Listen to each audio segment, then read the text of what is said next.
নমস্কার বন্ধুরা, আশা করি আপনারা সকলে ভালো আছেন। কাকলি কিচেনে সকলকে স্বাগত। আজকে রান্না করেছি একদম সাধারণভাবে কম তেল মশলা দিয়ে কচুর গাঠির তরকারি।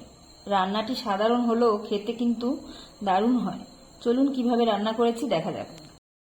এখানে আমি 500 গ্রাম গাঠি কচু নিয়েছি। আমি কচুটাকে ভালো করে প্রথমে ধুয়ে নিয়েছি আর 3টে আলু নিয়েছি।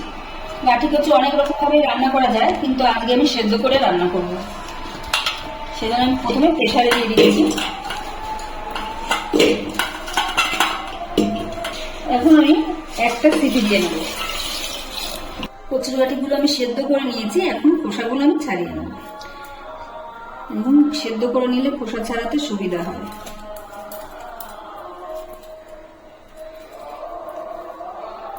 এইভাবে আমি সব খোসা ছাড়িয়ে নেব। কচু গাঠিগুলো আমি ছাড়িয়ে নিয়েছি আর আলুগুলো আমি ডুমো ডুমো করে কেটে নিয়েছি। কচু গাঠিগুলো আমি আর কাটবো না, এখন গোটাই থাকবে, কেননা সুন্দর সেদ্ধ হয়ে গেছে। দেখুন ভেতরে মশলাও ঢুকে যাবে, আমি আর কাটছি না।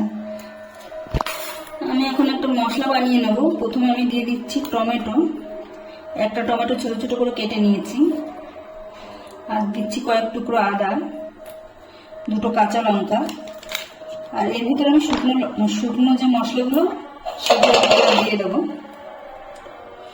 1/2 চামচ জিরের গুঁড়ো, 1/2 চামচ ধনের গুঁড়ো, 1/2 চামচ লঙ্কার গুঁড়ো।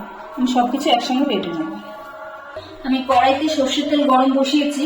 তেলটা ভালো করে গরম করে নিতে হবে, এটা সর্ষের তেল, না হলে একটা গন্ধ আসবে। এইখানে আমি ফোড়নের জন্য নিয়েছি জিরে, তেজপাতা, আর এটা হলো রাঁধুনি। রাঁধুনিটাকে প্রথমে হাত দিয়ে ভালো করে একটু ডলে নিয়েছি। এখন আমি ফোড়নে দিয়ে দিলাম। ফোড়নটা ভালো করে ফুটে যাবে, তারপর আমি যে মশলাটা বেটে রেখেছিলাম মশলাটা দিয়ে দিচ্ছি।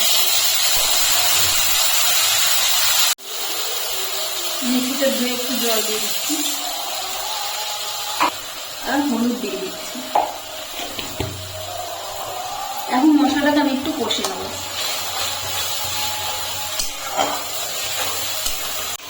মশলাটা আমি 2-3 মিনিট নাড়িয়ে চেড়ে নিয়েছি, কিন্তু এটা নিরামিষ মশলা, খুব বেশি কষাতেও লাগবে না। এখন আমি কচুর গাঠি আর আলুটা দিয়ে দিচ্ছি। কচুর গাঠি আর আলু দিয়ে একটু কষিয়ে নিচ্ছি।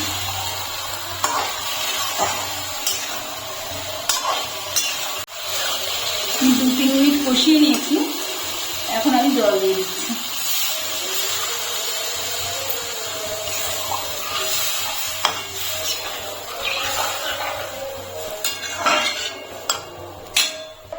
এখন আমি পরিমাণ মতো লবণ দিয়ে দিচ্ছি।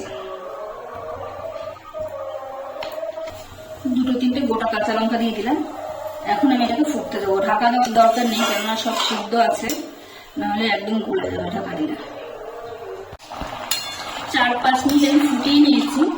তরকারিটা আমার রেডি হয়ে গেছে। আমি খুব বেশি শুকনো করবো না, একটু ঝোল ঝোল রাখবো, পরে ঠান্ডা হলে আর একটু শুকনো হয়ে যাবে। আপনারা চাইলে এখানে এখন চিনি দিতে পারেন, যদি নিরামিষ তরকারিতে মিষ্টি পছন্দ করেন। আমি চিনি দেবো না। আমি এখন ধনে পাতা কুচি দিয়ে নামিয়ে নিচ্ছি।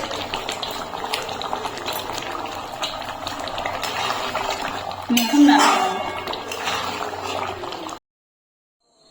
রেসিপিটি যদি ভালো লাগে তাহলে একটা লাইক, কমেন্ট ও সাবস্ক্রাইব করে পাশে থাকার অনুরোধ রইল।